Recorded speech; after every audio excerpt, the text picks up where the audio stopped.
JD Vance तो vice president हैं America के, और वो न्यूयॉर्क के मेयर हैं। मेयर से आप हैदराबाद के मेयर के बारे में, हैदराबाद के डेवलपमेंट के बारे में भी बात कर सकते हो। और यदि पॉलिटिकल मसला ही है तो पॉलिटिकल मसले में तो रेवंत रेड्डी ने अपना मैसेज दे दिया जिनको देना है। यदि हम यही मानते हो कि भाई मुसलमानों को मैसेज देने के लिए वो जा रहे थे, तो वो मैसेज तो उन्होंने वहाँ पहुँचा दिया। लेकिन कोई ऐसी अनहोनी घटना नहीं हो रही है। मैं देखता हूँ कि बहुत बार बहुत सरकारें हमेशा ही केंद्र और राज्यों में ये कुछ कुछ कारणों से चलता रहता है। कई बार इन्वेस्टमेंट को लेकर भी बहुत सारी बातें होती हैं, कोई इंडस्ट्रीज को लेकर भी बात होती है, चलता ही रहता है डेमोक्रेसी में ये सिस्टम में। सौरभ जी बस एक लाइन है, देखिए ये पूरी तरह से जो भी फॉरेन विजिट होती है तो ये सोवरेनिटी का मसला होता है। जब आप पॉलिटिकल मुलाकात करते हैं तो भारत सरकार के प्रतिनिधि के तौर पर जा रहे हैं या आप एक स्टेट के प्रतिनिधि के तौर पर जा रहे हैं, वहां किस तरह का कार्यक्रम आप करने वाले हैं उसकी पूरी जानकारी बाकायदा वो तो सब देते ही हैं।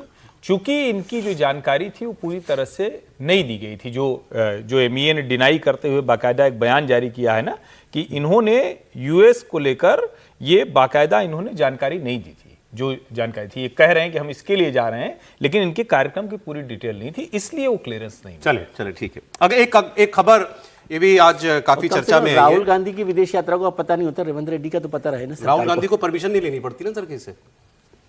नहीं, वो एमईए से परमिशन तो राहुल गांधी को भी लेनी, एलओपी है तो लेनी पड़ती है। एमईए की क्लियरेंस तो होती है उसमें।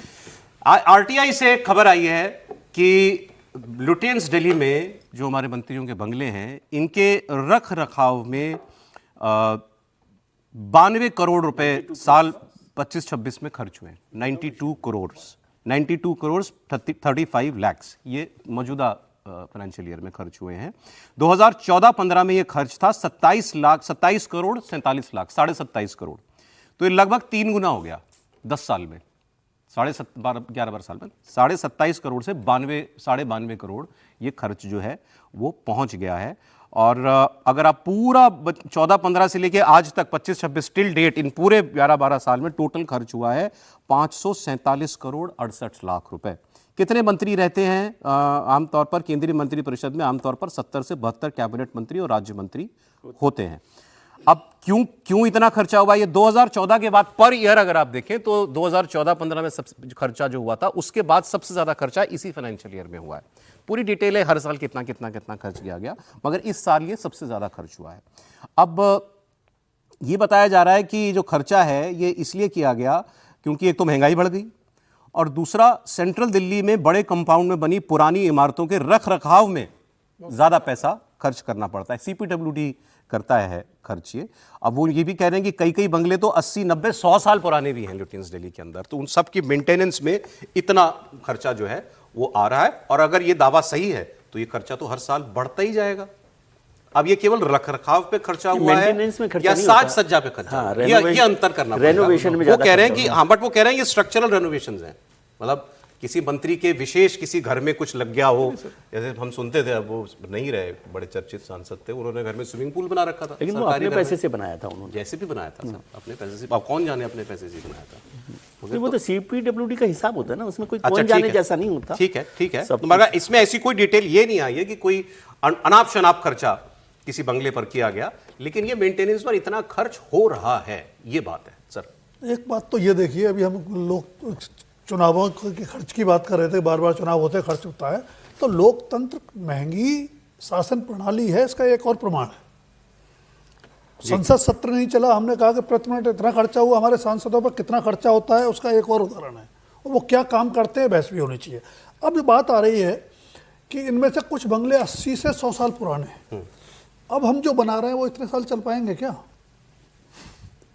वो तो दूसरी नहीं, लेकिन अभी तो सरकार ने इसके लिए एक काम और किया जिसकी चर्चा कर ले कि वो जो नए फ्लैट्स सरकार ने बना दिए साल दर साल तो खर्चा बढ़ रहा है। फ्लैटों में रहेंगे जाके, सांसद तो रहते हैं, एमपी रह रहे हैं। साल दर साल जिस तरह से मेंटेनेंस का खर्चा बढ़ रहा है, अगर वो महंगाई का पैमाना है तो सरकार ध्यान में रखे कि आम आदमी की मुश्किलें कितनी बढ़ रही होंगी।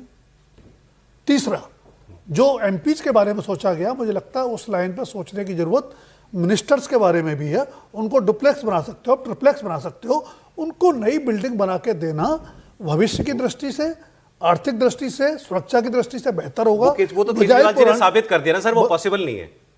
बड़े नेता को बड़ा बंगला चाहिए होता, ज्यादा लोगों से मिलना होता है। एक केजरीवाल ने कहा, बाकी तो किसी ने ऐसा कहा नहीं मेरे ख्याल से। आप ट्रिप्लेक्स बना दीजिए, नीचे मुलाकात सर, ये कक्ष हो सब जाएगा, essential evidence ऑफिस है। हो जाएगा, सर, वो समझना खर्चे चाहिए। सर इसको है खर्चे ना को लेके बहुत- इतना बवाल क्यों सर? सर, एक थोड़ा सा- सर 72 मिनिस्टर मैं है, वही- एवरेज में 1.25 करोड़ रुपए भी खर्चा नहीं हुआ मैं वही साल भर कहने में। जा रहा था 72 कि- मिनिस्टर है और 95 करोड़ की आप बात कर रहे 92 करोड़, हो। हाँ। 92 करोड़, 1 करोड़ रुपया से ज्यादा, 1 करोड़ 10 लाख रुपया खर्चा एक साल का हो रहा है, और इसमें नहीं, खर्चा नहीं, क्या है? सर, मेरे को इसमें एतराज है, चीजें एक क्या-क्या सर, है? मुझे एतराज है इस पे। नहीं। एक बंगले पे हर साल 1 करोड़ रुपए क्यों खर्च हो तो रहा है? खर्चे 1 करोड़ में क्या क्या इंक्लूड है सर? आप ये भी देखिए ना, कोई फर्नीचर इंक्लूड नहीं है उसमें, गार्डनर इंक्लूड है, बिल्डिंग का मेंटेनेंस तो आप maintenance पे 1 करोड़ वाटर का रुपया खर्च करो, 1 करोड़ रुपया मैनेजमेंट कुछ होता है सर, ऐसा नहीं है। सारी पाइपलाइन चेंज, 1 करोड़ रुपए 50 बड़ा है। 1 करोड़ रुपए बड़ा amount भाई, है। इतनी और बड़ी ये पर ईयर है पर ईयर है और पर बंगला है।